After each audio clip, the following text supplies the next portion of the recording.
I'd like to make a confession to women on behalf of men. Are you ready for some good news?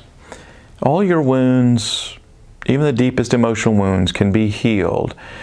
Sometimes when your offender hasn't apologized, it's healing to receive a confession from another person.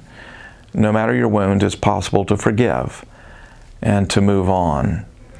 In the beginning, when sin came in the world and Eve took of the fruit and ate, she gave some to her husband, and the text says in Genesis 3, who was also with her, and he ate. Author Larry Crabb noted, when Eve ate the forbidden fruit, Adam was with her, but he was silent. Then when God came to draw the couple out of hiding, Adam blamed the woman. He didn't speak up to defend Eve when the tempter came, but he spoke up in self-defense when the Lord came.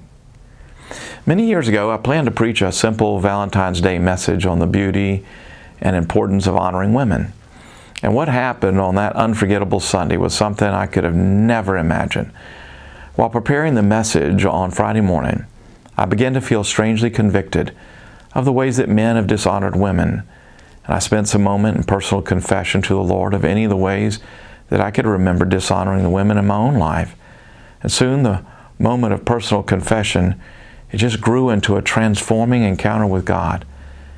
I'll never forget it. I began to feel the weight of shame and dishonor that women have suffered for generations. And I can't describe the holiness that I experienced in those hours in my study. But I know God was with me and that He was going to somehow move on Sunday morning. I'd only told a few men about my plan. I had ordered loads of red roses, enough for every woman who would worship with us.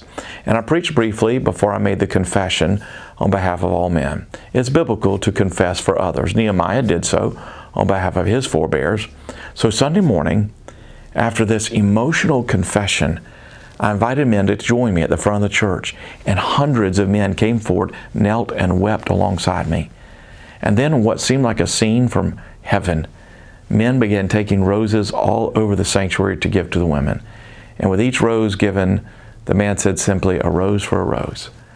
And as the aroma of the roses filled our sanctuary, so did the aroma of Christ. And through the gift of honor, we dealt a major blow to the spirit of shame. So to women everywhere, on behalf of the men who've ever shamed, hurt, or dishonored you, let me say I'm sorry. God's love for you is great, and healing is possible. That's the gospel. You can get more devotionals like this by clicking right here. Better yet, subscribe. Start out every day with the good news of Jesus Christ.